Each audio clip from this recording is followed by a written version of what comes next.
ಸುದ್ದಿ ಡಬ್ಬಿ ಸ್ಪೆಷಲ್ ಬುಲೆಟಿನ್ಗೆ ಸ್ವಾಗತ. ನಾನು ಶ್ರುತಿರಾಜ್. ಈಗ ಆಗಿದೆ ಊಟದ ಸಮಯ. ನಿಮ್ಮ ಊಟದ ಜೊತೆಗೆ ನಮ್ಮ ಸುದ್ದಿಗಳನ್ನ ಬಡಿಸೋದಕ್ಕೆ ನಾನು ತಗೊಂಡು ಬಂದಿದ್ದೀನಿ ಸುದ್ದಿ ಡಬ್ಬಿ. ಹೊಟ್ಟೆ ಹಸಿವಿಗಾಗಿ ಊಟ, ಮಾಹಿತಿಯ ಹಸಿವಿಗಾಗಿ ಸುದ್ದಿ ಡಬ್ಬಿ. ಹಾಗಾದ್ರೆ ನಮ್ಮ ಇವತ್ತಿನ ಸುದ್ದಿ ಡಬ್ಬಿಯ 5 ಸುದ್ದಿಗಳು ಯಾವ್ಯಾವುದು ಅದನ್ನ ನೋಡೋದಕ್ಕೂ ಮುಂಚೆ ಈಗ ಒಂದು ಬ್ರೇಕಿಂಗ್ ನ್ಯೂಸ್ ಬರ್ತಾ ಇದೆ. ಏನಪ್ಪಾ ಅಂತ ಹೇಳಿದ್ರೆ, ಈಗ ಆಲ್ರೆಡಿ ನಿಮ್ಗೆ ಗೊತ್ತಿರೋ ಹಾಗೆ ಕುಮಾರಸ್ವಾಮಿ ಅವರು ಈಗಾಗಲೇ ಫಾರಿನ್ ಟ್ರಿಪ್ ಮಾಡ್ತಾ ಇದ್ದಾರೆ. ಸೊ ಈಗ ಪ್ರಶ್ನೆ ಏನಪ್ಪಾ ಅಂತ ಹೇಳಿದ್ರೆ, ಅವರು ಯುರೋಪ್ ಪ್ರವಾಸ, ಇವರು ಯುರೋಪ್ ಪ್ರವಾಸ. ಅವರು ಇವರು ಯಾರು? ಒಂದ್ ಕಡೆಗೆ ಕುಮಾರಸ್ವಾಮಿ ಅವರು, ಮತ್ತೊಬ್ರು ಯಾರು ಹಾಗಾದ್ರೆ? ಮಾಜಿ ಸಿಎಂ. ಅವ್ರ ಕುಟುಂಬ ಸಮೇತ ಅವರು ಕೂಡ ವಿದೇಶಕ್ಕೆ ಪ್ರವಾಸವನ್ನ ಮಾಡಿದಾರಂತೆ. ಇನ್ಯಾರು ಅಲ್ಲ, ಯಡಿಯೂರಪ್ಪನವರ ಕುಟುಂಬ. ಮೊದಲು ಕುಮಾರಸ್ವಾಮಿ ಅವರು ಕುಟುಂಬ ಸಮೇತರಾಗಿ ಯುರೋಪ್ನ ಟ್ರಿಪ್ ಅನ್ನ ಕೈಗೊಂಡಿದ್ದಾರೆ. ಈಗ BSY ವಿಜಯೇಂದ್ರ ಸೇರಿದಂತೆ ಕುಟುಂಬ ಸಮೇತ ಅವರು ಕೂಡ ಟೂರ್ ಅನ್ನ ಹೊರಟಿದ್ದಾರಂತೆ. ಯುರೋಪ್ ಪ್ರವಾಸಕ್ಕೆ ತೆರಳಿದ್ದಾರೆ ಯಡಿಯೂರಪ್ಪ ಕುಟುಂಬಸ್ಥರು. ಈಗ ಮೊನ್ನೆ ಭಾನುವಾರ ಅಷ್ಟೇ ಯುರೋಪ್ ಪ್ರವಾಸಕ್ಕೆ ಕುಮಾರಸ್ವಾಮಿ ಅವರು ಕುಟುಂಬ ಸಮೇತ ಹೋದ್ರು.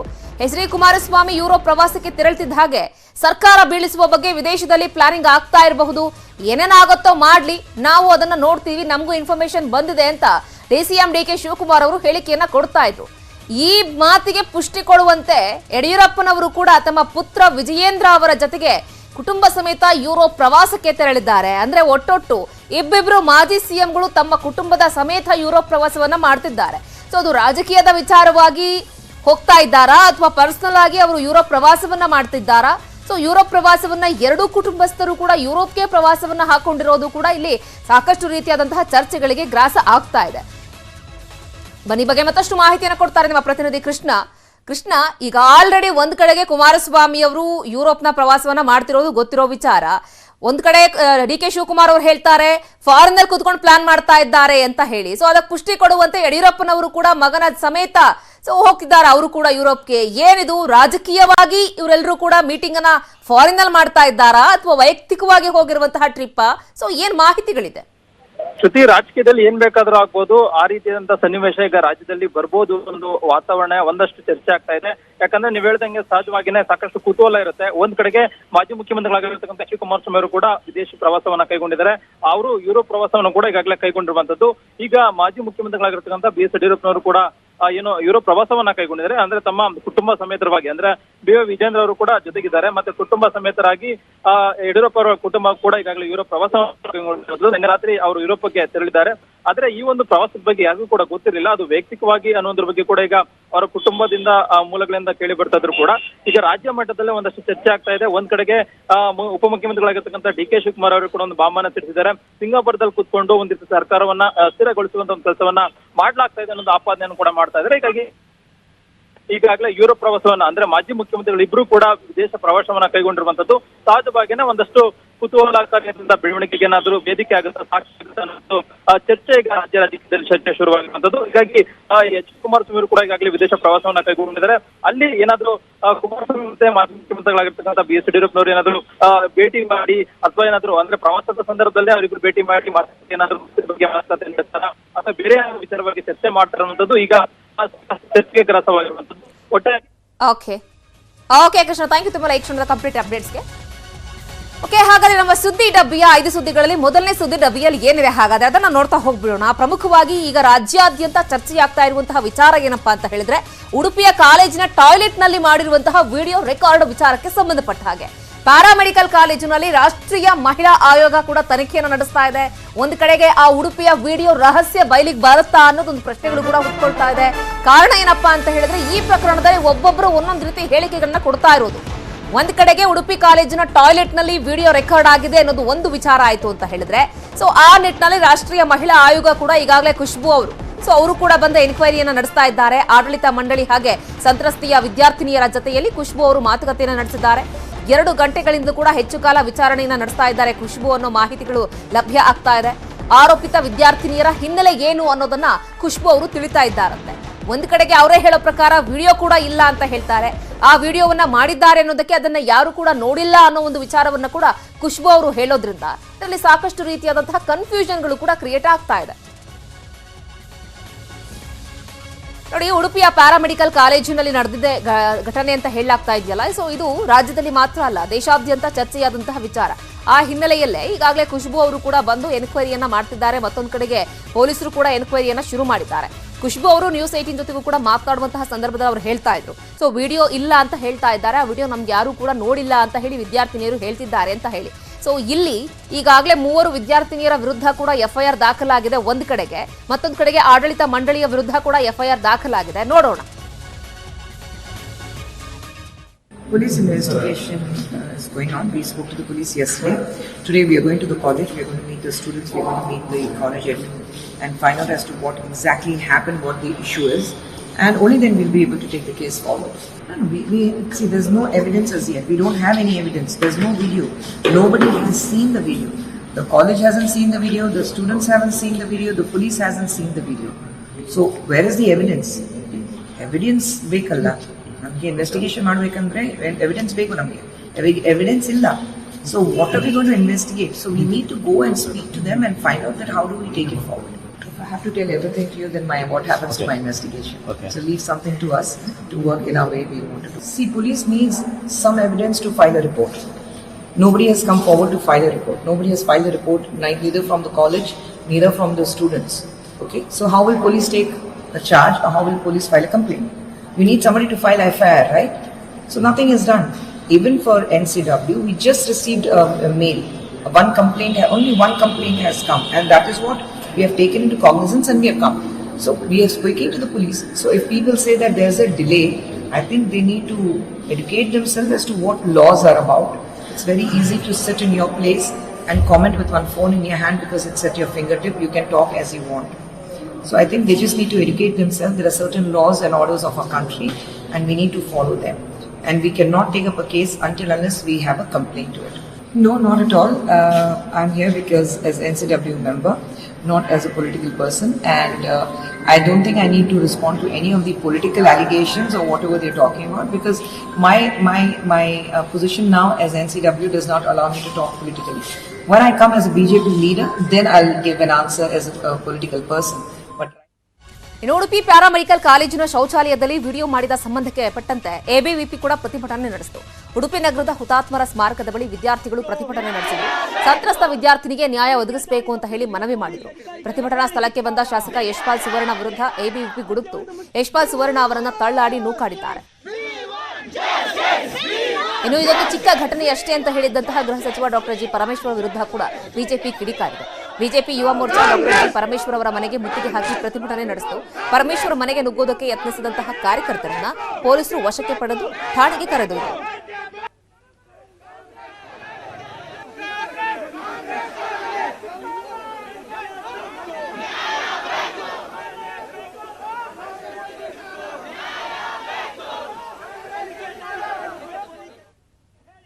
ಇನ್ನು ಘಟನೆ ಬಗ್ಗೆ ಗೃಹ ಸಚಿವ ಡಾಕ್ಟರ್ ಜಿ ಪರಮೇಶ್ವರ್ ಅವರು ಪ್ರತಿಕ್ರಿಯೆ ಕೊಟ್ಟಿದ್ದಾರೆ. ಫ್ರೆಂಡ್ಸ್ ನಡುವೆ ಕೆಲ ಘಟನೆಗಳಾಗುತ್ತೆ, ಆದ್ರೆ ಅದನ್ನ ಎಲ್ಲೆಲ್ಲಿಗೂ ತಗೊಂಡು ಹೋಗೋದಲ್ಲ, ಪ್ರಿನ್ಸಿಪಲ್ಗೆ ಅದನ್ನೂ ಮೀರಿದ ಘಟನೆ ನಡೆದ್ರೆ ಸರ್ಕಾರ ಕ್ರಮ ಕೈಗೊಳ್ಳಬಹುದು ಅಷ್ಟೇ ಎಂದ್ರು. ಪರಮೇಶ್ವರ್ ಅವರು ನಿನ್ನೆ ಹೇಳಿದ್ದೇನು, ಜೊತೆಗೆ ಇವತ್ತು ಯಾವ ರೀತಿಯಾಗಿ ಹೇಳಿಕೆಗಳನ್ನ ಕೊಟ್ಟರು, ಬನ್ನಿ ನೋಡೋಣ. ಸಣ್ಣ ಘಟನೆ ಅವರೇ ಫ್ರೆಂಡ್ಸ್ಗಳು ಮಾಡ್ಕೊಂಡಿದ್ದಾರೆ ಅಂತ ಹೇಳಿ ಸುದ್ದಿ. ಅದನ್ನ ಯಾಕೆ ಇಷ್ಟೊಂದು ಔಟ್ ಆಫ್ ಪ್ರಪೋರ್ಷನ್ ಮಾಡಿ ರಾಜಕೀಯ ಬಣ್ಣ ಕೊಡ್ಬೇಕಾ? ಅದಕ್ಕೆ ಪ್ರಿನ್ಸಿಪಾಲ್ ಇದ್ದಾರೆ, ಅದಕ್ಕೆ ಗೈಡ್ಲೈನ್ಸ್ ಇದಾವೆ. ಯೂನಿವರ್ಸಿಟಿ ಗ್ರಾಂಟ್ ಕಮಿಷನ್ ಅವರು ಒಂದು ಸಂಸ್ಥೆ ನಡೆಸಬೇಕಾದ್ರೆ ಈ ರ್ಯಾಗಿಂಗ್ ಇರ್ಬೋದು ಅಥವಾ ಬೇರೆ ಇಂಥ ಘಟನೆಗಳಿಗೆ ಏನ್ ಮಾಡಬೇಕು ಅಂತೇಳಿ ಅವರೇ UGC ಅವರೇ ಗೈಡ್ಲೈನ್ಸ್ ಮಾಡಿದ್ದಾರೆ. ಅದನ್ನ ಆ ಪ್ರಿನ್ಸಿಪಾಲ್ರು ಮಾಡ್ತಾರೆ, ಅದಕ್ಕೆ ಇಲಾಖೆ ಇದೆ. ಅದನ್ನ ಮೀರಿ ಏನಾದರೂ ಕ್ರಿಮಿನಲ್ ಆಕ್ಟಿವಿಟೀಸ್ ಆಗಿದೆಯಪ್ಪ, ಅದಕ್ಕೆ ಇದು ಬರುತ್ತೆ ಅಂತ ಹೇಳಿದ್ರೆ ಪೊಲೀಸ್ ಇಲಾಖೆ ಬರ್ಬೋದು. ಯಾರು ಕಂಪ್ಲೇಂಟ್ ಕೊಟ್ಟಿದ್ರೆ ಅಥವಾ ಏನಾದರೂ ಮಾಡಿದ್ರೆ. ಕಂಪ್ಲೇಂಟ್ ಇಲ್ಲ, ಎಂಥದ್ದು ಇಲ್ಲ. ಸುಮ್ಮನೆ ಇವರು ಎಲ್ಲ ಇದನ್ನ ರಾಜಕೀಯ ಮಾಡೋದಕ್ಕೋಸ್ಕರ ಇಂಥ ಸಣ್ಣ ಸಣ್ಣ ವಿಚಾರಗಳನ್ನೆಲ್ಲ ಭಾರತೀಯ ಜನತಾ ಪಾರ್ಟಿಯವರು ಮೊದಲು ನಿಲ್ಲಿಸಬೇಕಿದ್ದೀನಿ. ಮಕ್ಕಳ ಆಟ ಅಂತ ಹೇಳಿಲ್ಲ. ಕಾಲೇಜಿನಲ್ಲಿ ನಾವೆಲ್ಲ ಈಗ ನಾನು ನೀವು ಕಾಲೇಜಲ್ಲಿ ಓದಿದ್ದೀರಪ್ಪ, ಏನೋ ಒಂದು ಫ್ರೆಂಡ್ಸ್ ಅಲ್ಲಿ ನಮ್ಮ ಘಟನೆಗಳು ನಡೀತಾ ಇರ್ತಾವೆ. ನಾವೆಲ್ಲ ಹಾಸ್ಟೆಲ್ಸ್ ನಲ್ಲಿ ಓದ್ತಾ ಇದ್ದು ನಮ್ಮಲ್ಲೇ ಏನೋ ಒಂದಷ್ಟು ಘಟನೆಗಳು ನಡೆಯೋದು, ಅದೆಲ್ಲ ಅಲ್ಲಿಗೆ ಬಿಟ್ಟು ಹೋಗೋದು. ಯಾರು ಅದನ್ನ ದೊಡ್ಡ ಪ್ರಮಾಣಕ್ಕೆ ತಗೊಂಡೋಗಿ ಇದು ಅಂಥದ್ದೇನಾದ್ರೂ ಕೂಡ ಆಗಿರ್ಬೋದು ಅನ್ನೋ ಅರ್ಥದಲ್ಲಿ ನಾನು ಹೇಳಿದ್ದೇನೆ ವಿನ ಮಕ್ಕಳಾಟಿಗೆ ಅಂತ ಹೇಳಿದ್ದೀನ. ಪ್ರಿನ್ಸಿಪಾಲ್ರಿಗೆ ಬಿಡ್ಬೇಕು ನಾವು. ಪ್ರಿನ್ಸಿಪಾಲ್ರು ಅದನ್ನ ಪರಿಶೀಲನೆ ಮಾಡಿ, ಈಗಾಗಲೇ ಅವ್ರು ಸಸ್ಪೆಂಡ್ ಮಾಡಿದ್ದಾರೆ ಆ ವಿದ್ಯಾರ್ಥಿಗಳನ್ನ. ಒಂದು ವೇಳೆ ಇದು ಇನ್ನೂ ದೊಡ್ಡ ಪ್ರಮಾಣದ್ದು ತಪ್ಪಾಗಿದೆ ಅಂತ ಪ್ರಿನ್ಸಿಪಾಲಿಗೆ ಅನಿಸಿದ್ರೆ ಅವರು ಖಂಡಿತವಾಗಿ ಕಂಪ್ಲೇಂಟ್ ಕೊಡ್ತಾರೆ, ಅವ್ರ ತಂದೆ ತಾಯಿಗಳನ್ನ ಕರೆಸಿ ಮಾತಾಡ್ತಾರೆ, ಅದೆಲ್ಲ ಮಾಡ್ತಾರೆ. ಅದೊಂದು ಕಾಲೇಜಿಗೆ ಸಂಬಂಧಪಟ್ಟಂತ ವಿಚಾರ. ಯಾವಾಗ ಇದನ್ನ ಹೆಚ್ಚಿನ ರೀತಿಯಲ್ಲಿ ಬಿಂಬಿಸೋದಕ್ಕೆ ಹೋದ್ರೂ ಸ್ವಾಭಾವಿಕವಾಗಿ ಪೊಲೀಸ್ನವ್ರ ಮೇಲೆ ದೂಷಣೆ ಮಾಡ್ತಾ ಇದ್ರು. ಪೊಲೀಸ್ನವರು ಹೌದಪ್ಪ ಸುವಮೋಟ ನಾವು ತಗೊಂಡು ಇದನ್ನ ಪರಿಶೀಲನೆ ಮಾಡಿ ನೋಡ್ತೀವಿ, ಇನ್ವೆಸ್ಟಿಗೇಟ್ ಮಾಡ್ತೀವಿ, ಸತ್ಯಾಸತ್ಯತೆ ನೋಡ್ತೀವಿ, ಕೆಲವರು ಇದನ್ನ ಫೇಕ್ ಅಂತ ಹೇಳಿದ್ದಾರೆ, ಅದನ್ನೆಲ್ಲ ನೋಡ್ತೀವಿ ಅಂತ ಹೇಳಿದ್ದಾರೆ. ಅದನ್ನ ನಾನು ಕೂಡ ಅವರಿಗೆ ನೀವು ಪರಿಶೀಲನೆ ಮಾಡಿ ಸತ್ಯಾಸತ್ಯತೆ ನಾವು ಹೊರಗೆ ತನ್ನಿ ಅಂತ ಹೇಳಿದ್ದೇನೆ ನಾನು ಕೂಡ. ಈ ಬಗ್ಗೆ ಮತ್ತಷ್ಟು ಮಾಹಿತಿಯನ್ನು ಕೊಡ್ತಾರೆ ನಮ್ಮ ಪ್ರತಿನಿಧಿ ಪರೀಕ್ಷಿತ್ ಶೇಟ್ ನೇರ ಸಂಪರ್ಕದಲ್ಲಿ ಜಾಯ್ನ್ ಆಗ್ತಾ ಇದ್ದಾರೆ. ಪರೀಕ್ಷಿತ್, ಈಗಾಗಲೇ ಇನ್ವೆಸ್ಟಿಗೇಷನ್ ಕೂಡ ಈ ಒಂದು ಪ್ರಕರಣಕ್ಕೆ ಸಂಬಂಧಪಟ್ಟ ಹಾಗೆ ನಡೀತಾ ಇದೆ. ಸದ್ಯದ ಮಟ್ಟಿಗೆ ಏನಾದರೂ ಹೊಸ ವಿಚಾರಗಳು ಬೆಳಕಿಗೆ ಬರ್ತಾ ಇದೆಯಾ, ಏನ್ ಕಥೆ?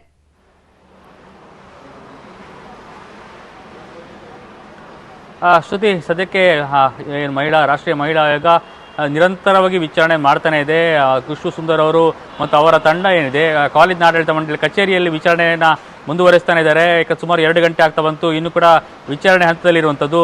ಜೊತೆಗೆ ಏನು ವಿದ್ಯಾರ್ಥಿನಿಯರಿದ್ದಾರೆ ಅವರ ಹಿನ್ನೆಲೆಯನ್ನ ಎಲ್ಲ ಕೂಡ ಗಮನಕ್ಕೆ ತಗೊಳ್ತಾ ಇದ್ದಾರೆ, ಮಾಹಿತಿಯನ್ನು ಪಡೆದುಕೊಳ್ತಾ ಇದ್ದಾರೆ. ಜೊತೆಗೆ ಆ ವಿದ್ಯಾರ್ಥಿ ಯಾರು ನೊಂದ ವಿದ್ಯಾರ್ಥಿನಿಯರಿದ್ದಾರೆ ಅವರ ಮಾಹಿತಿಯನ್ನು ಪಡೆದುಕೊಳ್ಬೇಕಾಗುತ್ತೆ. ಜೊತೆಗೆ ಇತರೆ ವಿದ್ಯಾರ್ಥಿನಿಯರನ್ನ, ಕಾಲೇಜಿನ ಇತರೆ ವಿದ್ಯಾರ್ಥಿನಿಯನ್ನು ಕೂಡ ಅವರ ಕೂಡ ವಿಚಾರಣೆ ಮಾಡಬೇಕು. ಯಾಕಂದರೆ ಬೆಳಿಗ್ಗೆ ಅಷ್ಟೇ ನಮ್ಮ ನ್ಯೂಸ್ 18 ಜೊತೆ ಮಾತಾಡೋ ಸಂದರ್ಭದಲ್ಲಿ ಆ ಶೌಚಾಲಯವನ್ನು ಒಬ್ಳು ಮಾತ್ರ ಬಳಕೆ ಮಾಡಿಲ್ಲ, ಬಹಳಷ್ಟು ಜನ ಬಳಕೆ ಮಾಡಿರ್ಬೋದು, ಆದರೆ ಆ ಒಬ್ಬಳು ವಿದ್ಯಾರ್ಥಿಗೆ ಗಮನಕ್ಕೆ ಮಾತ್ರ ಬಂದಿರುವಂಥದ್ದು. ಹೀಗಾಗಿ ಇಳಿದ ವಿದ್ಯಾರ್ಥಿನಿಯನ್ನು ಕೂಡ ವಿಚಾರಣೆ ಮಾಡಬೇಕು ಅನ್ನುವಂಥ ಮಾಹಿತಿಯನ್ನು ನ್ಯೂಸ್ 18 ಜೊತೆ ಖುಷ್ಬು ಸುಂದರ್ ಅವರು ಸ್ವತಃ ಹಂಚಿಕೊಂಡಿದ್ರು. ಈ ನಿಟ್ಟಿನಲ್ಲಿ ಈಗ ಸದ್ಯಕ್ಕೆ ಇಷ್ಟೇ ಇವತ್ತಿನ ಮುಗಿಯೋದಿಲ್ಲ, ಇನ್ನಷ್ಟು ದಿನಗಳ ಕಾಲ ವಿಚಾರಣೆ ನಡೆಯಬಹುದು. ಅದಕ್ಕೆ SP ಅವರು ಕೂಡ ಜೊತೆಯಲ್ಲಿರುವಂಥದ್ದು, ಮತ್ತೆ ಆಡಳಿತ ಮಂಡಳಿ ಎಲ್ಲ ಸಿಬ್ಬಂದಿಗಳು ಜೊತೆಯಲ್ಲಿದ್ದಾರೆ. ಮತ್ತು ವಿದ್ಯಾರ್ಥಿಗಳು ಕೂಡ ಇನ್ನಷ್ಟು ಕೆಲವು ಕ್ಷಣ ಬರ್ಬೋದು ಅನ್ನೋಂಥ ಮಾಹಿತಿ ಕೂಡ ಇದೆ. ಅಥವಾ ಬೇರೆ ಸ್ಥಳದಲ್ಲಾದರೂ ಕೂಡ ಆ ನೊಂದ ವಿದ್ಯಾರ್ಥಿನಿಯರನ್ನ ವಿಚಾರಣೆ ಓಡಿಸ್ಕೊಡ್ಬೋದು, ಅವ್ರ ಜೊತೆ ಮನವೊಲಿಸಿ ಅವ್ರ ಜೊತೆ ಮಾತುಕತೆ ನಡೆಸ್ಬೋದು. ಒಟ್ಟಾರೆ ಸದ್ಯಕ್ಕೆ 2 ಗಂಟೆ ಆದರೂ ಇನ್ನೂ ಕೂಡ ವಿಚಾರಣೆ ಮುಗಿಯಿಲ್ಲ, ಇನ್ನು ಮುಂದುವರಿತಾನೆ ಇದೆ. ಜೊತೆಗೆ ABP ಪ್ರತಿಭಟನೆ ಕೂಡ ಮಾಡಿರುವಂಥದ್ದು, ಬೃಹತ್ ಪ್ರತಿಭಟನೆ ಮಾಡಿರುವಂಥದ್ದು. ಅಧಿಕಾರಿ SP ಕೂಡ ಸ್ಥಳಕ್ಕೆ ಆಗಮಿಸಬೇಕಂತ ಪಟ್ಟು ಹಿಡಿದ್ರು. ಇದು ಪ್ರತಿಭಟನೆ ತಾರಕಕ್ಕೆ ಏರ್ತಾ ಇದ್ದಂತೆ ಪೊಲೀಸರು ಕೂಡ ತಡೆಯುವಂಥ ಪ್ರಯತ್ನ ಮಾಡಿದ್ರು. ಜೊತೆಗೆ ಶಾಸಕ ಯಶ್ವ ಸುವರ್ಣ ಕೂಡ ಜೊತೆಗೆ ಸೇರಿದ್ರು. ಆ ಸಂದರ್ಭದಲ್ಲಿ ಪೊಲೀಸರು ಕೂಡ ವಿದ್ಯಾರ್ಥಿಯರ ಜೊತೆ ಯಶ್ವ ಸುವರ್ಣ ಅವರು ಕೂಡ ತಳ್ಳುವಂತ ಪ್ರಯತ್ನ ಮಾಡಿದ್ರು. ಇದು ಇನ್ನಷ್ಟು ರೊಚ್ಚಿಗಿಳಿಸಿತ್ತು ವಿದ್ಯಾರ್ಥಿಗಳನ್ನ. ಜೊತೆ ಕೊನೆಗೆ 3 ಬೇಡಿಕೆಗಳನ್ನು ಇಟ್ಟು ಮನವಿಯನ್ನು ಕೊಟ್ಟರು. ಮೊದಲನೇದಾಗಿ ಏನು ತನಿಖಾಧಿಕಾರಿ ಮಂಜುನಾಥ್ ಗೌಡ ಅವರನ್ನ ಅಮಾನತು ಮಾಡಬೇಕು ಮತ್ತು ವಿಶೇಷ ತಂಡವನ್ನ ರಚನೆ ಮಾಡಬೇಕು. ಜೊತೆಗೆ ಮುಖ್ಯವಾಗಿ ಯಾರು ವಿಡಿಯೋ ಶೂಟ್ ಮಾಡಿದ್ದಾರೆ ಆ 3 ವಿದ್ಯಾರ್ಥಿನಿಯರ ಜೊತೆ ಇರುವಂತಹ ಇತರೆ ಮೊಬೈಲ್ಗಳಿರ್ಬೋದು, ಅದನ್ನು ಕೂಡ ವಶಕ್ಕೆ ಪಡೆದುಕೊಂಡು ಸೀಸ್ ಮಾಡಬೇಕು ಅನ್ನುವಂತಹ ಒತ್ತಾಯವನ್ನ ಮಾಡಿರುವಂಥದ್ದು. ಸದ್ಯಕ್ಕೆ ABP ಪ್ರತಿಭಟನೆ ಮನವಿ ಮೂಲಕ ಒಂದು ರೀತಿಯ ಮುಕ್ತಾಯವಾಗಿದೆ. ನಾಳೆ ಬಿಜೆಪಿ ಕೂಡ ಬೃಹತ್ ಪ್ರತಿಭಟನೆ ಮಾಡಲಿದೆ. ಸುಮಾರು ಬಿಜೆಪಿ ಕಚೇರಿಯಿಂದ SP ಕಚೇರಿಯವರೆಗೆ ಬೃಹತ್ ರ್ಯಾಲಿ ಮೂಲಕ ದೊಡ್ಡ ಪ್ರತಿಭಟನೆ ನಾಳೆ ಉಡುಪಿಯಲ್ಲಿ ನಡೆಯಲಿದೆ. ಒಟ್ಟಾರೆ ನೋಡಬೇಕಾದ್ರೆ ಒಂದು ರೀತಿಯ ಪ್ರತಿಭಟನೆ ಜೋರಾಗಿ ನಡೀತಾ ಇದೆ. ದಿನಕ್ಕೋದಕ್ಕೆ ಒಂದು ಕಾವು ಕೂಡ ಹೆಚ್ಚಾಗ್ತಾ ಇದೆ. ಇನ್ನೊಂದು ಕಡೆ ಏನು ತನಿಖೆ ಯಾವ ರೀತಿ ಹಂತ ನಡೀತಾ ಇದೆ, ಯಾವ ರೀತಿ ಹೋಗ್ತಾ ಇದೆ, ಯಾರನ್ನು ವಿಚಾರಣೆ ಮಾಡ್ತಾ ಇದ್ದಾರೆ, ಹೇಗೆ ನಡೀತಾ ಇದೆ ಅನ್ನುವಂಥ ಕುತೂಹಲ ಕೂಡ ಇರುವಂತದ್ದು. ಶ್ರುತಿ, ಓಕೆ ಪರೀಕ್ಷಿತ್, ಥ್ಯಾಂಕ್ ಯು ತಮ್ಮ ಕ್ಷಣದ ಅಪ್ಡೇಟ್ಸ್ಗೆ. ನಮ್ಮ ಸುದ್ದಿ ಡಬ್ಬಿಯ 2ನೇ ಸುದ್ದಿ ಯಾವುದು ಹಾಗಾದ್ರೆ ಆ ಕಡೆ ಗಮನ ಹರಿಸ್ತಾ ಹೋಗೋಣ. ನಮ್ಮ ಸುದ್ದಿ ಡಬ್ಬಿಯ 2ನೇ ಸುದ್ದಿ ಈಗಾಗಲೇ ನಿಮಗೆ ಗೊತ್ತಿರೋ ಹಾಗೆ ಬಹಳ ಚರ್ಚೆಗೆ ಗ್ರಾಸ ಆಗಿದ್ದಂತಹ ವಿಚಾರ ಯಾವುದಪ್ಪ ಅಂತ ಹೇಳಿದ್ರೆ ಈ ಗ್ಯಾರಂಟಿ ಯೋಜನೆಗಳ ವಿಚಾರ. ಸೊ ಈಗೆಲ್ಲ ಒಂದು ಕಡೆಗೆ ಅಭಿವೃದ್ಧಿಗೆ ಕೊಕ್ಕೆಯನ್ನ ಹಾಕಲಾಗ್ತಾ ಇದೆಯಾ ಸರ್ಕಾರದ ಕಡೆಯಿಂದ ಅನ್ನೋದೊಂದು ಪ್ರಶ್ನೆ ಕೂಡ ಹುಟ್ಕೊಳ್ತಾ ಇದೆ. ಸೊ ಕಾರಣ ಏನು ಅಂದ್ರೆ ಈ ಗ್ಯಾರಂಟಿ ಯೋಜನೆಗಳಿಂದ ರಾಜ್ಯದ ಅಭಿವೃದ್ಧಿಗೆ ಕೊಕ್ಕೆಯನ್ನ ಹಾಕ್ತಿದ್ದಾರಾ, ಈ ವರ್ಷ ಅಭಿವೃದ್ಧಿ ಕಾರ್ಯಗಳಿಗೆ ಹಣ ಕೊಡ್ತಾ ಇಲ್ಲ ಸರ್ಕಾರ ಅನ್ನೋದೊಂದು ಆರೋಪ ಇದೆ. ಗ್ಯಾರಂಟಿ ಯೋಜನೆಯಿಂದ ಎಲ್ಲೋ ಒಂದು ಕಡೆಗೆ ಇರುವಂತಹ ಗ್ಯಾರಂಟಿಗಳನ್ನ ಪೂರೈಕೆ ಮಾಡಲೇಬೇಕು ಅಂತ ಹೇಳಿದಾಗ ಹಣ ಸಂದಾಯ ಅವ್ರಿಗೆ ಬಹಳ ಮುಖ್ಯ ಆಗುತ್ತೆ. ಸೊ ಈ ಸಂದರ್ಭದಲ್ಲಿ ಆ ಗ್ಯಾರಂಟಿಗಳಿಗೆ ಹಣವನ್ನ ಕೊಡಬೇಕು ಅಂತ ಹೇಳಿದಾಗ ಬೇರೆ ಬೇರೆ ಅಭಿವೃದ್ಧಿಗಳು ಹೇಗಾಗ್ಲಿಕ್ಕೆ ಸಾಧ್ಯ ಅನ್ನೋದೊಂದು ಪ್ರಶ್ನೆ ಈ ಹಿಂದಿನಿಂದ ಕೂಡ ಹುಟ್ಕೊಳ್ತಾ ಇತ್ತು. ಗ್ಯಾರಂಟಿ ಮಾತುಗಳನ್ನ ಉಳಿಸ್ಕೊಳ್ಳಿಕ್ಕೆ ಅಂತ ಹೇಳಿ ಇದೀಗ ಅಭಿವೃದ್ಧಿ ಕಾಮಗಾರಿಗೆ ಬ್ರೇಕ್ ಹಾಕ್ಲಿಕ್ಕೆ ಮುಂದಾಗಿದ್ದಾರೆ. ಗ್ಯಾರಂಟಿ ಯೋಜನೆಗಳಿಗೆ ಬೇಕಾಗಿರೋದು ಬರೋಬ್ಬರಿ 40,000 ಕೋಟಿ ರೂಪಾಯಿ ಬೇಕಂತೆ. ಸೊ ಮಂತ್ರಿಗಳಿಗೂ ಕೂಡ ತಾಳ್ಮೆಯಿಂದ ಇರಿ ಅಂತ ಹೇಳಿ ಉಪಮುಖ್ಯಮಂತ್ರಿ DK ಶಿವಕುಮಾರ್ ಅವರು ಹೇಳಿಕೆಯನ್ನ ಹೇಳಿದ್ದಾರೆ. ಅಂದ್ರೆ ತಾಳ್ಮೆಯಿಂದ ಇರಿ, ಸ್ವಲ್ಪ ಯಾರು ಕೂಡ ಅಗ್ರೆಸಿವ್ ಆಗಬೇಡಿ ಅಥವಾ ಅಭಿವೃದ್ಧಿ ಕಾರ್ಯಗಳಾಗ್ತಾ ಇಲ್ಲ ಅಂತ ಹೇಳಬೇಡಿ ಅಂತ ಹೇಳಿ ಸೊ ಅವ್ರನ್ನ ಸಮಾಧಾನ ಮಾಡುವಂತಹ ಕೆಲಸವನ್ನ ಕೂಡ ಉಪಮುಖ್ಯಮಂತ್ರಿಗಳು ಮಾಡಿದ್ದಾರೆ ಅನ್ನೋ ವಿಚಾರಗಳು ಗೊತ್ತಾಗ್ತಾ ಇದೆ. 40,000 ಕೋಟಿ ರೂಪಾಯಿ ನಾವು ಈಗ ಇಡಬೇಕಾಗಿದೆ. ಡೆವಲಪ್ಮೆಂಟ್ ಈ ವರ್ಷ ನಾವು ಕೊಡಕ್ಕಾಗಲ್ಲ, ಇರಿಗೇಷನ್ ಇಲಾಖೆಯಲ್ಲೂ ಕೊಡಕ್ಕಾಗಲ್ಲ, PWD ಕೊಡಕ್ಕಾಗಲ್ಲ. ಎಕ್ಸ್ಪೆಕ್ಟೇಷನ್ ಬಹಳ ಇದೆ ಇದಕ್ಕೆ. ಸೊ ಅದಕ್ಕೆ ವೇಟ್ ಮಾಡಿ ನಾವೆಲ್ಲ ಶಾಸಕಾಂಗ ಪಕ್ಷದ ಸಭೆ ಅವ್ರಿಗೆ ಎಕ್ಸ್ಪ್ಲೈನ್ ಮಾಡ್ತೀವಿ. ಪರಿಸ್ಥಿತಿ ಮುಖ್ಯಮಂತ್ರಿಗಳು ಹೇಳಿದ್ದಾರೆ, ಬಜೆಟ್ ಮಾಡುವಂಥ ಸಂದರ್ಭದಲ್ಲಿ ಮಂತ್ರಿಗಳು ಕೂಡ ಅವರು ಸ್ವಲ್ಪ ತಾಳ್ಮೆಯಿಂದ ಇರಬೇಕು ಅಂತ ಮಂತ್ರಿಗಳಿಗೂ ಕೂಡ ಹೇಳಿದ್ದಾರೆ. ಅವರವ್ರ ಇಲಾಖೆ ಮಂತ್ರಿಗಳಿಗೆ ನೀವು ಯಾಕೆಂದ್ರೆ ಹಳೆ ಗೌರ್ಮೆಂಟು ದಿವಾಳಿ ಮಾಡಿಬಿಟ್ಟಿದೆ, ಓಲ್ಡ್ ಗೌರ್ಮೆಂಟ್ ದಿವಾಳಿ ಮಾಡಿಬಿಟ್ಟು ಟೆಂಡರ್ಗಳನ್ನೆಲ್ಲ ಜಾಸ್ತಿ ಕರೆದು ಕಂಪ್ಲೀಟ್ ಬೊಕ್ಕಸನ ಖಾಲಿ ಮಾಡಿದೆ. ನಾವು ಕೊಟ್ಟ ಮಾತನ್ನ ಉಳಿಸ್ಕೊಳ್ಬೇಕು, ಗ್ಯಾರಂಟಿನ ಉಳಿಸ್ಕೊಳ್ಬೇಕು. ಅದನ್ನ ಮೊದಲನೇ ವರ್ಷನೇ ನಾವು ಉಳಿಸ್ಕೊಳ್ಳುವಂತ ಕೆಲಸ ನಾವು ಮಾಡಿದ್ದೀವಿ. ಅದಕ್ಕೆ ಎಲ್ಲರೂ ತಾಳ್ಮೆಯಿಂದ ಇರಲೇಬೇಕಾಗ್ತದೆ. ಆದ್ರಿಂದ ನಾವು ಶಾಸಕಾಂಗ ಪಕ್ಷದ ಸಭೆಗೆ ನಮ್ಮ ಶಾಸಕರಿಗೆ ಎಲ್ಲರಿಗೂ ತಿಳಿಸ್ತೇವೆ. ಬೇರೆ ಎಮರ್ಜೆನ್ಸಿ ಅಂತ ನಾವು ಮಾಡ್ತೀವಿ. ನೋಡಿ, ಮಾನ್ಯ ಮುಖ್ಯಮಂತ್ರಿಗಳಿರ್ಬೋದು, ಉಪಮುಖ್ಯಮಂತ್ರಿಗಳಿರ್ಬೋದು, ಎಲ್ಲರೂ ಕೂಡ ಇದು CLP ನಲ್ಲಿ ಹಲವಾರು ಬಾರಿ ಚರ್ಚೆ ಆಗಿದೆ. ಆಮೇಲೆ ಈ 5 ಗ್ಯಾರಂಟಿಗಳು ನಾವು ಏಕಾಏಕಿ ತಂದಿಲ್ಲ. ಎಲ್ಲ ಅಂದಿನ ಶಾಸಕರಿರ್ಬೋದು, ಜಿಲ್ಲಾಧ್ಯಕ್ಷರುಗಳ ಜೊತೆ ಇರ್ಬೋದು, ಪಾರ್ಟಿನಲ್ಲಿ ಚರ್ಚೆ ಮಾಡಿಬಿಟ್ಟೆ ತಂದಿರೋದು. ಸಹಜವಾಗಿ ಒಂದ್ ಕಡೆ ಹೆಚ್ಚು ಅನುದಾನ ಕೊಟ್ಟಾಗ ಇನ್ನೊಂದು ಕಡೆ ಕಟ್ಟಾಗೇ ಆಗ್ತದೆ. ಇದು ಒಂದು ವರ್ಷ ಸ್ವಲ್ಪ ತಾಳ್ಮೆಯಿಂದ ಇರಿ ಅಂತ ಕೇಳ್ಕೊಂಡಿದ್ದಾರೆ, ಎಲ್ಲರೂ ಕೇಳ್ಕೊಂಡಿದ್ದಾರೆ. ಆಮೇಲೆ ಇದು ಗ್ಯಾರಂಟಿ ಇಡೀ ಕರ್ನಾಟಕಕ್ಕೆ ಲಾಗು ಆಗ್ತದಲ್ವ? ಏನ್ ಬರೀ ಚಿತ್ತಾಪುರಿಗೆ ಬರುತ್ತಾ, ಕನಕಪುರಕ್ಕೆ ಬರುತ್ತದ, ವರುಣಾಗ್ ಬರುತ್ತಾ? ಇಲ್ಲ, ಎಲ್ಲದು ಈಗ ಇಷ್ಟೊಂದು ಜನ ಹಚ್ತಾ ಇದಾರಲ್ಲ, ಶಕ್ತಿ ಯೋಜನೆ ಲಾಭ ತಗೋತಾ ಇದ್ದಾರೆ, ಗೃಹ ಜ್ಯೋತಿ ತಗೋತಾ ಇದ್ದಾರೆ, ಮುಂದೆ ಗೃಹಲಕ್ಷ್ಮಿ ಬರುತ್ತೆ. ಬಿಜೆಪಿ ಕಾರ್ಯಕರ್ತರಿಗೆ ಇಲ್ವಾ ಇದು? ಇನ್ನು ಅಭಿವೃದ್ಧಿಗೆ ಹಣ ಇಲ್ಲ ಅಂತ ಹೇಳಿ DK ಶಿವಕುಮಾರ್ ಅವರು ಹೇಳಿಕೆಗೆ ಜೋಶಿ ಅವರು ತಿರುಗೇಟನ್ನ ಕೊಟ್ಟಿದ್ದಾರೆ.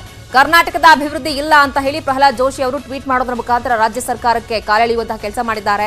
ಸರ್ಕಾರಕ್ಕೆ ದೂರದೃಷ್ಟಿಯೂ ಇಲ್ಲ, ಜವಾಬ್ದಾರಿಯೂ ಇಲ್ಲ. ಅಧಿಕಾರದ ಹಸಿವಿನಿಂದ ಆಶ್ವಾಸನೆ ಕೊಟ್ಟು ಇದೀಗ ಪೂರೈಕೆ ಮಾಡ್ಲಿಕ್ಕಾಗ್ತಾ ಇಲ್ಲ. ಈಗ ಅಭಿವೃದ್ಧಿಗೆ ಹಣ ಇಲ್ಲ ಅಂತ ಉಪಮುಖ್ಯಮಂತ್ರಿ ಹೇಳಿದ್ದಾರೆ. ಡಿಕೆಶಿ ಹೇಳಿಕೆಗೆ ಕೇಂದ್ರ ಸಚಿವ ಪ್ರಹ್ಲಾದ್ ಜೋಶಿ ತಿರುಗೇಟನ್ನ ಕೊಟ್ಟ ಪರಿ ಇದು.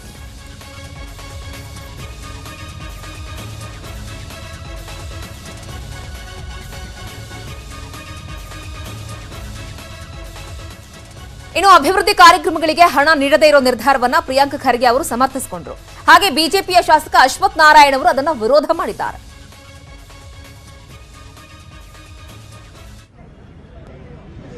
ನೋಡಿ, ಸರ್ಕಾರ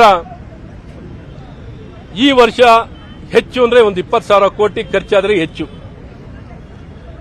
ಇವತ್ತು ಸಾಕಷ್ಟು ಹಣ ಸಂಪಾದನೆ. ನಾವು ಮುಕ್ತವಾಗಿ ಹೇಳೋದು, ಗ್ಯಾರಂಟಿಗಳು ಎಲ್ಲರಿಗೂ ಕಂಡೀಷನ್ ಇಲ್ದೇನೆ ಕೊಡ್ರಪ್ಪ. ನೀವು ಕಂಡೀಷನ್ ಇಲ್ಲದೆ ಜನಕ್ಕೆ ಮತ ಹಾಕ್ಸ್ಕೊಂಡ್ರಿ, ಕಂಡೀಷನ್ ಇಲ್ಲದೆ ಮತ ಹಾಕ್ಸ್ಕೊಂಡವ್ರು ಇವಾಗ ಕಂಡೀಷನ್ ಹಾಕ್ತಿದ್ದೀರಾ. ಕಂಡೀಷನ್ ಇಲ್ಲದೆ ಎಲ್ಲರಿಗೂ ಕೊಡಿ. ಎಲ್ಲರಿಗೂ ಕೊಟ್ಟರು ಒಂದು 20,000 ಕೋಟಿಗಿಂತ ಹೆಚ್ಚು ಖರ್ಚಾಗಲ್ಲ. ಇವತ್ತು ಆದಾಯ ರಾಜ್ಯದಲ್ಲಿ ಕಮರ್ಷಿಯಲ್ ಟ್ಯಾಕ್ಸ್ ಇಂದನೇ 1,02,000 ಅಂತ ಹೇಳಿದ್ದಾರೆ, 1,10,000 ಕೋಟಿವರೆಗೂ ಬರ್ತದೆ. ಕೇಂದ್ರದಿಂದನೂ ಡಿವಲ್ಯೂಷನ್ ಆಫ್ ಫಂಡ್ ಅಲ್ಲೂ ಹೆಚ್ಚಾಗಿ ಬರ್ತದೆ. ರಾಜ್ಯದಲ್ಲಿ ಹಣದ ಕೊರತೆ ಬರಲ್ಲ. ಇವರಿಗೆ ಲೆಕ್ಕಾಚಾರದ ಕೊರತೆ, ಅಭಿವೃದ್ಧಿಯ ಕೊರತೆ, ಚಿಂತನೆಯ ಕೊರತೆ, ಅಸಹಾಯಕತೆ ಕೊರತೆ, ಉತ್ತಮ ಆಡಳಿತ ಕೊಡುವಂತ ಶಕ್ತಿ ಮತ್ತು ಅರ್ಹತೆ ಮತ್ತು ಚಿಂತನೆ ಇಲ್ಲದ ಈ ಸರ್ಕಾರದಿಂದ ಅಭಿವೃದ್ಧಿ ಏನನ್ನೂ ಬಯಸಲಿಕ್ಕೆ. ಬನ್ನಿ, ಬಗ್ಗೆ ಮತ್ತಷ್ಟು ಮಾಹಿತಿಯನ್ನು ಕೊಡ್ತಾರೆ ನಮ್ಮ ಪ್ರತಿನಿಧಿ ಶಿವಪ್ರಸಾದ್. ಈಗಾಗಲೇ ಒಂದು ಕಡೆಗೆ ಗ್ಯಾರಂಟಿಗಳಿಗೆ ಹಣವನ್ನು ಹೊಂದಿಸಬೇಕು, ಹಾಗಾಗಿ ಬೇರೆ ಬೇರೆ ಅಭಿವೃದ್ಧಿ ಕಾರ್ಯಗಳಿಗೆ ಈಗ ಸದ್ಯಕ್ಕೆ ಹಣ ಕೊಡೋಕೆ ಆಗೋದಿಲ್ಲ ಅಂತ ಹೇಳಿ ಉಪಮುಖ್ಯಮಂತ್ರಿಗಳು ಹೇಳಿದ್ರು. ಈ ಒಂದು ಮಾತು ಯಾವ ರೀತಿಯಾಗಿ ಬಿಜೆಪಿಯವರಿಗೆ ಬ್ರಹ್ಮಾಸ್ತ್ರವಾಗಿ ಸಿಗ್ತಾ ಇದೆ ಅಂತ?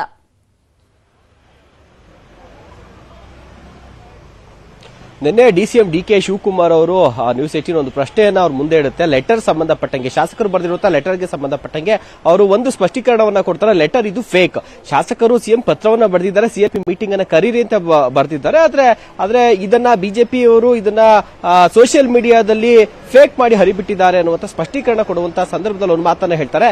ಶಾಸಕರು ಕೂಡ ತಾಳ್ಮೆಯಿಂದ ಇರಬೇಕು. ಯಾಕಂದ್ರೆ ನಾವು ಗ್ಯಾರಂಟಿ ಯೋಜನೆಗಳನ್ನ ಜಾರಿ ಮಾಡಿದ್ದೇವಲ್ಲ, ಇದು ಸಣ್ಣ ಪುಟ್ಟದ ಗ್ಯಾರಂಟಿ ಯೋಜನೆಗಳಲ್ಲ. ಸುಮಾರು 50,000 ಕೋಟಿಗೂ ಹೆಚ್ಚು ಗ್ಯಾರಂಟಿಯ ಒಂದು ಯೋಜನೆಗಳು, ಸುಮಾರು 40,000 ಕೋಟಿ ಈ ವರ್ಷದಲ್ಲೇ ಆ ಒಂದು ಗ್ಯಾರಂಟಿಗಳನ್ನ ಅನುಷ್ಠಾನಕ್ಕೆ ನಾವು ಖರ್ಚು ಮಾಡ್ತಾ ಇದ್ದೀವಿ. ಹೀಗಾಗಿ ಈ 1 ವರ್ಷಗಳ ಕಾಲ ತಾಳ್ಮೆಯಿಂದ ಇರಬೇಕು. 1 ವರ್ಷಗಳ ಕಾಲ ಕ್ಷೇತ್ರದ ಅನುದಾನಗಳಿಗೆ ಸಂಬಂಧಪಟ್ಟಂತೆ ನಾವು ಕೊಡೋದಕ್ಕೆ ಸಾಧ್ಯ ಆಗೋದಿಲ್ಲ. ಸೊ ಹೀಗಾಗಿ ತಾವು ಕೂಡ ಕೈ ಜೋಡಿಸಬೇಕು. ಜನತೆ ತಮ್ಮನ್ನ ಪ್ರಶ್ನೆಯನ್ನ ಮಾಡ್ತಾರೆ ಗೊತ್ತು, ಆದ್ರೆ ಗ್ಯಾರಂಟಿ ಯೋಜನೆಗಳ ವಿಚಾರವಾಗಿ ಜನರಿಗೆ ನಾವು ಹಣವನ್ನ ಖರ್ಚು ಮಾಡಿದ್ದೀವಿ. ಜೊತೆಗೆ ಬಿಜೆಪಿ ಸರ್ಕಾರ ಇದ್ದಂತ ಸಂದರ್ಭದಲ್ಲಿ ಸರ್ಕಾರವನ್ನ ಆರ್ಥಿಕವಾಗಿ ದಿವಾಳಿ ಮಾಡಿ ಹೋಗಿದೆ. ಹೀಗಾಗಿ ನಮ್ಮ ಬಳಿ ದುಡ್ಡಿಲ್ಲ, 1 ವರ್ಷ ಅಡ್ಜಸ್ಟ್ ಮಾಡ್ಕೊಳ್ಬೇಕು. ನನ್ನ ಇಲಾಖೆ ನೀರಾವರಿ ಇಲಾಖೆಯೂ ಕೂಡ ಅನುದಾನಗಳನ್ನ ಕೊಟ್ಟಿಲ್ಲ, ನಾನು ಕೂಡ ಅಡ್ಜಸ್ಟ್ ಮಾಡ್ಕೊಂಡು ಹೋಗ್ತಾ ಇದ್ದೀನಿ, ತಾಳ್ಮೆಯಿಂದ ಇರಬೇಕು ಅನ್ನುವಂತ ಮಾತನ್ನ ಹೇಳ್ತಾರೆ. ಅದಕ್ಕೆ ಸಂಬಂಧಪಟ್ಟಂತೆ ಇವತ್ತು ಪ್ರಿಯಾಂಕ್ ಖರ್ಗೆ ಅವರು ಕೂಡ ಒಂದು ಸ್ಪಷ್ಟೀಕರಣವನ್ನು ಕೊಡ್ತಾರೆ. ನಾವು ಮುಂಚೆ ಇದನ್ನೆಲ್ಲವೂ ಕೂಡ ಆಗಿನ ಶಾಸಕರ ಜೊತೆಯಲ್ಲಿ ಕೂತು ಚರ್ಚೆಯನ್ನ ಮಾಡಿದ್ದು, ಜೊತೆಗೆ ಸರ್ಕಾರ ಅಧಿಕಾರಕ್ಕೆ ಬಂದ್ಮೇಲೆ ಸಿಎಂ ಡಿಸಿಎಂ ಅವರು ಕೂಡ ಶಾಸಕಾಂಗ ಪಕ್ಷ ಸಭೆಯಲ್ಲೂ ಕೂಡ ಶಾಸಕರಿಗೆ ಮನವರಿಕೆಯನ್ನ ಕೂಡ ಮಾಡಿದ್ರು. ಸ್ವಲ್ಪ ತಾಳ್ಮೆಯಿಂದ ಇರಬೇಕು ಅನ್ನುವಂತ ಮಾತನ್ನ ಹೇಳ್ತಾರೆ. ಸೊ ಯಾವಾಗ 1 ವರ್ಷಗಳ ಕಾಲ ಅನುದಾನಕ್ಕೆ ಒಂದು ಕ್ಷೇತ್ರಗಳ ಅನುದಾನಕ್ಕೆ ಹಣವನ್ನು ಕೊಡೋದಕ್ಕೆ ಆಗೋದಿಲ್ಲ ಅನ್ನುವಂತ ಹೇಳಿಕೆ ಖುದ್ದು ಡಿಸಿಎಂ ಅವರಿಂದ ಬರುತ್ತಲ್ಲ, ಈಗ ಇದೇ ವಿಚಾರ ಈಗ ಬಿಜೆಪಿ ಪಕ್ಷಕ್ಕೆ ಹಾಗೂ ಜೆಡಿಎಸ್ಗೂ ಕೂಡ ಆಹಾರವಾಗಿರುವಂತದ್ದು ಟೀಕೆ ಮಾಡೋದಕ್ಕೆ. ಯಾಕಂದ್ರೆ ತಾವು ಏನು ಗ್ಯಾರಂಟಿಗಳ ಆಶ್ವಾಸನೆ ಕೊಟ್ಟು ಅಧಿಕಾರಕ್ಕೆ ಬಂದ್ರ, ಆದ್ರೆ ಮೂಲಭೂತ ಸೌಕರ್ಯಗಳು ಮೂಲಭೂತ ಸಮಸ್ಯೆಗಳಿಗೆ ಅಭಿವೃದ್ಧಿಗೆ ಸಂಬಂಧಪಟ್ಟಂತೆ ಈಗ 1 ವರ್ಷ ಹಣ ಕೊಡೋದಕ್ಕಾಗೋದಿಲ್ಲ ಅಂತಂದ್ರೆ ತಮ್ಮ ಅಧಿಕಾರದ ಆಸೆಗೋಸ್ಕರ ಈಗ ರಾಜ್ಯ 1 ವರ್ಷ ಅಭಿವೃದ್ಧಿ ಇಲ್ಲದಂತೆ ಇರಬೇಕಾ? ಸೊ ಶಾಸಕರು ತಮ್ಮ ಕ್ಷೇತ್ರಗಳಲ್ಲಿ ಕೇವಲ ಗ್ಯಾರಂಟಿ ವಿಚಾರ ಅಷ್ಟೇ ಅಲ್ಲ, ಸಣ್ಣ ಪುಟ್ಟ ಸಮಸ್ಯೆಗಳು ಮೂಲಭೂತ ಸಮಸ್ಯೆಗಳಿಗೆ ಸಂಬಂಧಪಟ್ಟಂತೆ ಜನ ಬಂದು ಶಾಸಕರನ್ನ ಕೇಳ್ತಾರೆ. ಸೊ ಅವರು ಹಣ ಇಲ್ಲ ಅಂತ ಹೇಳೋದಕ್ಕಾಗುತ್ತಾ ಅನ್ನುವಂತ ವಿಚಾರವನ್ನ ಇಟ್ಕೊಂಡು ಈಗ ಆಡಳಿತಾರೂಢ ಕಾಂಗ್ರೆಸ್ ವಿರುದ್ಧ ಬಿಜೆಪಿ ಹಾಗೂ ಜೆಡಿಎಸ್ ಒಂದು ಟೀಕೆಯನ್ನ ಆರಂಭ ಮಾಡಿರುವಂತದ್ದು. Shrutiraj. Okay Shivaprasad, thank you. ತಮ್ಮ ಕ್ಷಣದ ಅಪ್ಡೇಟ್ಸ್ಗಾಗಿ. ನಮ್ಮ ಸುದ್ದಿ ಡಬ್ಬಿಯ 3ನೇ ಸುದ್ದಿ ಯಾವುದು ಹಾಗಾದ್ರೆ ಆ ವಿಚಾರವನ್ನು ಕೂಡ ನೋಡ್ತಾ ಹೋಗ್ಬಿಡೋಣ. ಪ್ರಮುಖವಾಗಿ ಈಗಾಗಲೇ ಶಾಸಕರು ಪತ್ರ ಬರೆದಿದ್ದಾರೆ ಅನ್ನೋದು ವಿಚಾರ ಏನಿದೆ, ಇದು ಎಲ್ಲ ಒಂದ್ ಕಡೆಗೆ ಸಮರವನ್ನ ಸಾರಿದೆ ಅಂತ ಅನಿಸ್ತಾ ಇದೆ. ಇದೆಲ್ಲ ಸಮರಗಳ ಮಧ್ಯೆ, ಕನ್ಫ್ಯೂಷನ್ ನ ಮಧ್ಯೆ, ಶಾಸಕರ ಅಸಮಾಧಾನದ ಮಧ್ಯೆ ಇವತ್ತು ಸಚಿವ ಸಂಪುಟ ಸಭೆ ನಡೆಯುತ್ತಂತೆ. ಸಿಎಲ್ಪಿ ಸಭೆಗೂ ಮುನ್ನ ನಡೆಯುತ್ತೆ ಸಚಿವ ಸಂಪುಟ ಸಭೆ. ಇವತ್ತು 4 ಗಂಟೆಗೆ ಸಚಿವ ಸಂಪುಟ ಸಭೆ ನಡೆಯುತ್ತೆ. ಅದಾದ ಮೇಲೆ 6 ಗಂಟೆಗೆ ಶಾಸಕಾಂಗ ಪಕ್ಷದ ಸಭೆ ನಡೆಯುತ್ತಂತೆ. ಸಚಿವರ ವಿರುದ್ಧ ಕಾಂಗ್ರೆಸ್ನ ಶಾಸಕರು ಸಿಡಿದೇಳ್ತಾರಾ? ಹಾಗಾದ್ರೆ ಅಸಮಾಧಾನಗೊಂಡಿರುವಂತಹ ಶಾಸಕರನ್ನ ಸಮಾಧಾನ ಮಾಡ್ತಾರಾ ಮುಖ್ಯಮಂತ್ರಿ ಸಿದ್ದರಾಮಯ್ಯ? ಶಾಸಕಾಂಗ ಸಭೆಯಲ್ಲಿ ಖರ್ಗೆಗೆ ದೂರನ್ನ ಕೊಡ್ತಾರಾ ಶಾಸಕರು ಅನ್ನೋ ಪ್ರಶ್ನೆಗಳಿದೆ. ಕೈ ಶಾಸಕರ ದೂರ ಏನಪ್ಪಾ? ಸೊ ಜನರ ವಿಶ್ವಾಸಕ್ಕೆ ತಕ್ಕಂತೆ ಅಭಿವೃದ್ಧಿ ಕೆಲಸ ಮಾಡೋದಕ್ಕಾಗ್ತಾ ಇಲ್ಲ ಅನ್ನೋದು.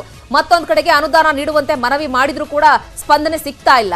ಇನ್ನೊಂದ್ ಕಡೆಗೆ 20ಕ್ಕೂ ಹೆಚ್ಚು ಸಚಿವರು ನಮ್ಮ ಮನವಿಗೆ ಯಾವುದೇ ರೀತಿಯಾದಂತಹ ಸ್ಪಂದನೆಯನ್ನ ಕೊಡ್ತಾ ಇಲ್ಲ. ಅನುದಾನ ಬಿಡುಗಡೆಗೂ ಕೂಡ 3ನೇ ವ್ಯಕ್ತಿ ಮೂಲಕ ಹಣಕ್ಕಾಗಿ ಬೇಡಿಕೆ ಇಡಬೇಕು. ವರ್ಗಾವಣೆ ವಿಚಾರದಲ್ಲೂ ಕೂಡ ಸಚಿವರು ತಮಗ್ ಬೇಕಾದವರಿಗೆ ಮಣೆ ಹಾಕ್ತಾ ಇದ್ದಾರೆ.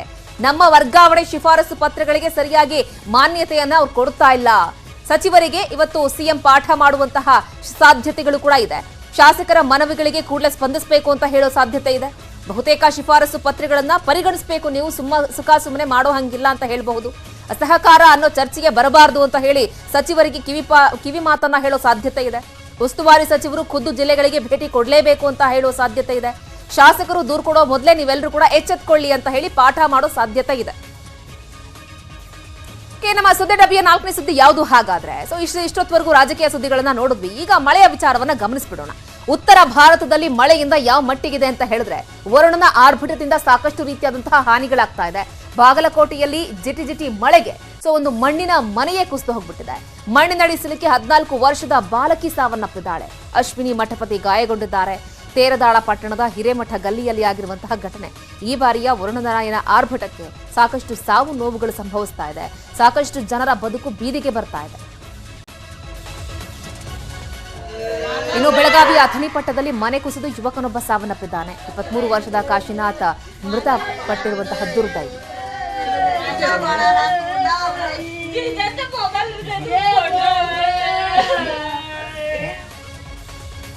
ಇನ್ನು ವಿಜಯಪುರದಲ್ಲೂ ಕೂಡ ಮನೆ ಗೋಡೆ ಕುಸಿದು ಬಿದ್ದು ಮಹಿಳೆಯೊಬ್ಬರು ಸಾವನ್ನಪ್ಪಿದ್ದಾರೆ. ಕೊಟ್ಟೂರು ತಾಲೂಕಿನ ಕೋಗಳಿ ಗ್ರಾಮದಲ್ಲಿ ಈ ಘಟನೆ ನಡೆದಿದೆ. ಗೋಡೆ ಕುಸಿದು ಗಾಯಗೊಂಡಿದ್ರು ನಾಗಮ್ಮ. ಅವರನ್ನ ಆಸ್ಪತ್ರೆಗೆ ದಾಖಲಿಸಿದ್ರು ಕೂಡ ಆಕೆ ಚಿಕಿತ್ಸೆ ಫಲಕಾರಿಯಾಗದೆ ಸಾವನ್ನಪ್ಪಿದ್ದಾರೆ.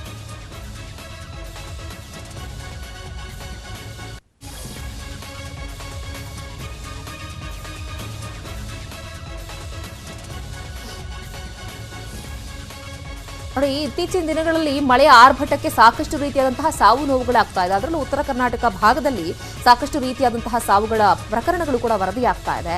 ಸೊ ಮನೆ ಗೋಡೆ ಕುಸಿದಂತಹ ಪರಿಣಾಮ ಸಾಕಷ್ಟು ಚಿಕ್ಕ ಮಕ್ಕಳ ಹಾದಿಯಾಗಿ ವಯೋವೃದ್ಧರು ಕೂಡ ಸಾವನ್ನಪ್ಪಿದ್ದಾರೆ. ಚಿಕ್ಕಮಗಳೂರು ಜಿಲ್ಲೆಯಲ್ಲೂ ಕೂಡ ಮಳೆಯ ಅಬ್ಬರಕ್ಕೆ ಭೂಕುಸಿತಗಳಾಗ್ತಾ ಇದೆ. ಸುಮಾರು 90 ಅಡಿಯಷ್ಟು ಭೂಮಿ ಕುಸಿದಿದೆ.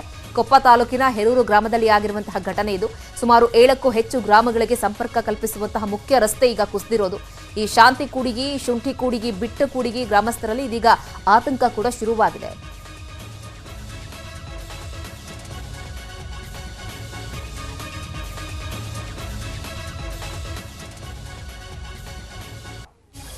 ನಮ್ಮ ಇವತ್ತಿನ ಸುದ್ದಿ ಡಬ್ಬಿಯ ಕೊನೆಯ ಹಾಗೆ 5ನೇ ಸುದ್ದಿ ಯಾವುದಿದೆ ಅದನ್ನು ಕೂಡ ನೋಡ್ತಾ ಹೋಗ್ಬಿಡೋಣ.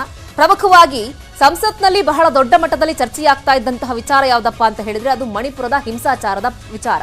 ಸೊ ಅವಿಶ್ವಾಸದ ಆರ್ಭಟ ಕೂಡ ನೆನೆ ಜೋರಾಗಿ ಕೇಳಿ ಬರ್ತಾ ಇತ್ತು. ಈ ಮಣಿಪುರ ಹಿಂಸಾಚಾರ ಪ್ರಕರಣ ಇವತ್ತು ಕೂಡ ಸಂಸತ್ನಲ್ಲಿ ಪ್ರತಿಧ್ವನಿಸಿತು. ಹಿಂಸಾಚಾರದ ಬಗ್ಗೆ ಪ್ರಧಾನಿ ಮೋದಿ ಅವರು ಉತ್ತರಿಸದೆ ಮೌನ ವಹಿಸಿರುವುದನ್ನು ಖಂಡಿಸಿ ಸರ್ಕಾರದ ವಿರುದ್ಧ ಅವಿಶ್ವಾಸ ನಿರ್ಣಯವನ್ನು ಮಂಡಿಸಿದ್ರು. ಇದೇ ವೇಳೆ ಕಲಾಪದಲ್ಲಿ ಗದ್ದಲ ಆಯಿತು. ರಾಜ್ಯಸಭೆಯಲ್ಲಿ ಕೇಂದ್ರ ವಿದೇಶಾಂಗ ಸಚಿವ ಎಸ್ ಜೈಶಂಕರ್ ಅವರು ಮಾತನಾಡುವಾಗ ವಿಪಕ್ಷಗಳ ಸಂಸದರು ಅಡ್ಡಿಪಡಿಸಿದ್ರು. ಮಣಿಪುರದ ಹಿಂಸಾಚಾರಕ್ಕೆ ಕಾರಣರಾದವರ ವಿರುದ್ಧ ಕ್ರಮಕ್ಕೆ ಆಗ್ರಹಿಸಿ ಅಂತ ಕೂಗಾಡಿದ್ರು. ಭಾಷಣಕ್ಕೆ ಅಡ್ಡಿಪಡಿಸಿ ಮೇಜು ಕುಟ್ಟಿ ಧಿಕ್ಕಾರ ಕೂಗಿದ್ರು. ಮೋದಿ ಬಂದು ಉತ್ತರ ಕೊಡಲೇಬೇಕು ಅಂತ ಆಗ್ರಹಿಸಿದ್ರು. ಆದರೂ ಕೂಡ ಜೈಶಂಕರ್ ಅವರು ತಮ್ಮ ಭಾಷಣವನ್ನ ಅದೇ ರೀತಿಯಾಗಿ ಮುಂದುವರೆಸಿದ್ರು. ಇನ್ನು ಮಣಿಪುರದ ಹಿಂಸಾಚಾರವನ್ನ ಖಂಡಿಸಿ ವಿಪಕ್ಷದ ಸಂಸದರು ಕಪ್ಪು ಬಟ್ಟೆಯನ್ನ ಧರಿಸಿ ಸಂಸತ್ ಭವನದ ಎದುರು ಪ್ರತಿಭಟನೆಯನ್ನ ಕೂಡ ನಡೆಸಿದ್ರು. ನೋಡಿದ್ರಲ್ಲ ಇವತ್ತಿನ ನಮ್ಮ ಸುದ್ದಿ ಡಬ್ಬಿಯ 5 ಪ್ರಮುಖ ಸುದ್ದಿಗಳು ಯಾವ್ಯಾವ್ದಿತ್ತು ಅಂತ ಹೇಳಿ. ಸೊ ಇದು ಇವತ್ತಿನ ಸುದ್ದಿ ಡಬ್ಬಿ. ನಾಳೆ ಮತ್ತೆ 5 ಪ್ರಮುಖ ಸುದ್ದಿಗಳನ್ನ ಹೊತ್ತು ನಿಮ್ಮ ಮುಂದೆ ಹಾಜರಾಗ್ತೀನಿ. ನೋಡ್ತಾ ಇರಿ ನ್ಯೂಸ್ 18, ಜಾಲ ನಮ್ಮದು, ಬಲ ನಿಮ್ಮದು.